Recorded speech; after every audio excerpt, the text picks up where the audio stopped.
Hello everyone, welcome back to Naina Singh motivation. आप सबको मेरा प्रणाम।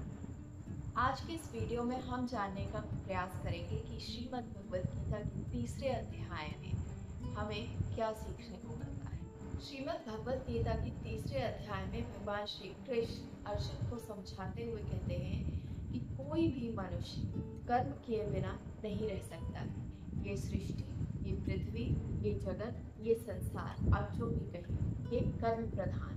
यहाँ पर कर्म करना हर मनुष्य के लिए, हर प्राणी के लिए, हर जीव के लिए अनिवार्य है। बिना कर्म किए आप एक सेकंड भी नहीं रह सकते।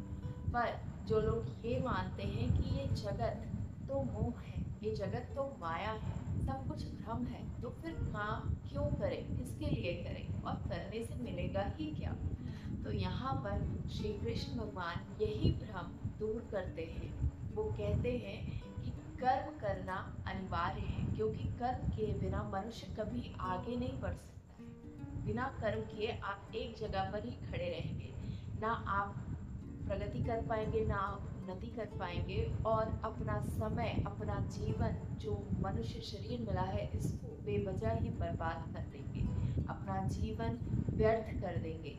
इसीलिए कर्म करने का विधान हर प्राणी के लिए बनाया गया है, जो कि अनिवार्य है। जैसे कि सूर्य का काम है आपको रोशनी देना, जगत को रोशनी देना।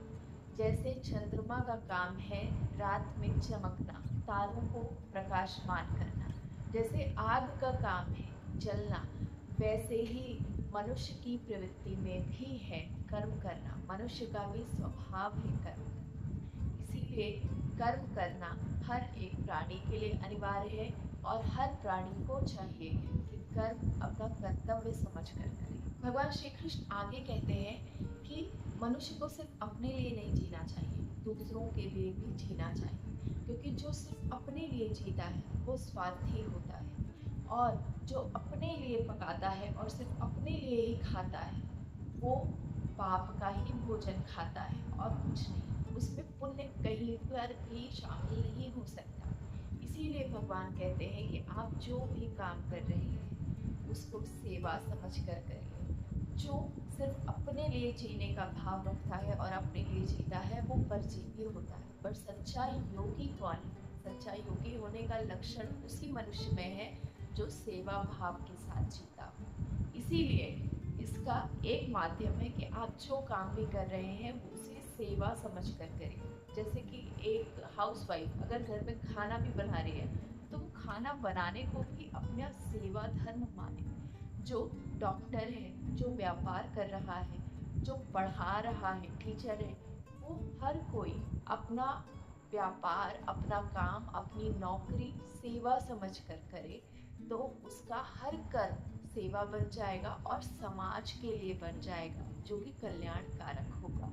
आगे भगवान कहते हैं कि अगर आप कोई काम फल की इच्छा को रख कर करते हैं मन में, तो आप उस कर्म से बंध जाते हैं। तो जब भी आप कोई काम करिए उसमें फल की इच्छा मत रखिए, तो आप उस काम से बंधेंगे नहीं, और यही निष्काम कर्म योग है। इसको अगर मैं और सिंप्लीफाई करके आपको बताऊं तो जैसे कि आप कोई काम कर रहे हैं, ठीक है, आप मान लीजिए पढ़ा रहे हैं, आपका काम है पढ़ाना, तो पहली चीज़ तो पढ़ाना एक सेवा भाव मन में रख कर करिए, तो वो आपका जगत के हित में, संसार के हित में जाएगा, आपसे नहीं बंधेगा। और दूसरा जो एक होता है ना कि मैं पढ़ाने जा रहा हूँ या मैं पढ़ा रही हूँ, तो क्यों पढ़ा रही हूँ? Because I get some salary, मुझे कुछ पैसे मिलेंगे। तो आप पैसे की चाह रखकर पढ़ा रहे हैं, ठीक है, तो वहाँ पर आपके फल की जो इच्छा है वो इच्छा आपको उस कर्म से बांध देती है, और आप फ्री नहीं होते। उस कर्म का फिर आपको पुण्य या पाप मिलता ही मिलता है। पर जब आप कर्म की इच्छा नहीं रखते, कर्म के फल की इच्छा नहीं रखते, कर्म को कर्तव्य मान कर करते हैं कि ये आपका काम है और ये आप सेवा भाव से कर रहे हैं, इसके पीछे आपको फल इसका मिले ना मिले सब ईश्वर पर है, तो ऐसा भाव रखकर आप एक कल्याणकारक जीवन जीते हैं, जिसका निश्चय ही उद्धार है, और आप उस कर्म से बंधते नहीं हैं, ठीक है। तो इसीलिए कर्म की फल की इच्छा कभी मत रखिए। अपने आप को हर कर्म से मुक्त करने का प्रयास करें। आगे भगवान कहते हैं कि जो कर्म फल की इच्छा को रखकर किया जाता है, उस कर्म से मनुष्य बंध जाता है। इसीलिए जब आप कोई कर्म करिए तो उसके फल की इच्छा मत रखिए। इससे क्या होगा, भगवान कहते हैं कि जब असफलता मिलेगी तो आपको दुख नहीं होगा, और जब सफलता मिलेगी तो आपको उस सफलता का अहंकार नहीं होगा। और यही निष्काम कर्म योग है। क्योंकि जब आप कर्म के पीछे फल मिलने वाला जो फल है आपको उसकी इच्छा नहीं रखते हैं, तो आप उस कर्म से बंधते नहीं हैं, और इसी प्रकार आपको ना उस कर्म का पाप मिलता है और ना ही उस कर्म का पुण्य मिलता है। वो कर्म आप ईश्वर को समर्पित कर देते हैं अपने आप। श्रीमद् भगवत गीता में भगवान ये भी समझाने का प्रयास करते हैं, अपने श्री कृष्ण के अवतार में उन्होंने जो कर्म किए हैं वो आदर्श बन गए हैं। उन्होंने अर्जुन को बताया है श्रीमद् भगवत गीता में कि मैंने ये मनुष्य का अवतार इस धरती पर धर्म को स्थापित करने के लिए किया है। अगर मैं ही धर्म का साथ छोड़ूं, अगर मैं ही अधर्म के खिलाफ शस्त्र ना उठाऊं, तो यहाँ पर कोई नहीं है जो इसके खिलाफ आवाज उठाएगा।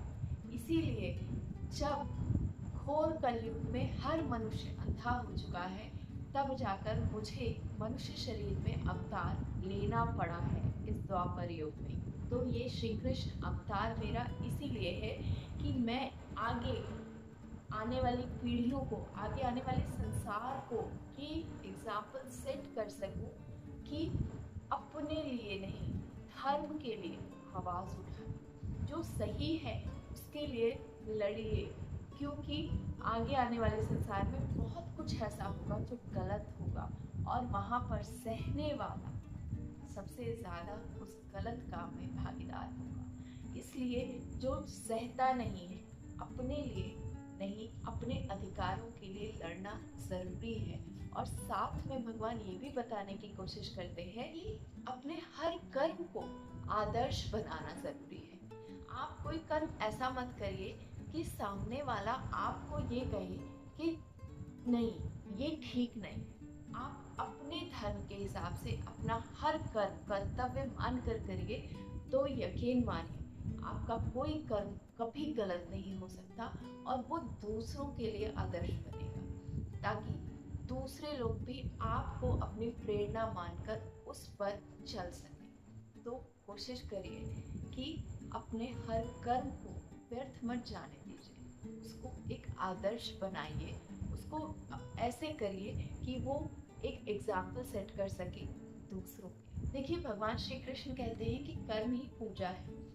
मंदिर में ही पूजा नहीं होती कि आप भगवान के सामने गए और मंदिर में अगरबत्ती जलाई, मंदिर में घंटी हिलाई और आपने पूजा कर ली। नहीं, जो लोग मंदिर नहीं जाते हैं वो अपने कर्म के द्वारा भी पूजा कर सकते हैं, और करते भी हैं बहुत लोग। अब कर्म के द्वारा पूजा कैसे की जा सकती है ये भी भगवान ने बताया है।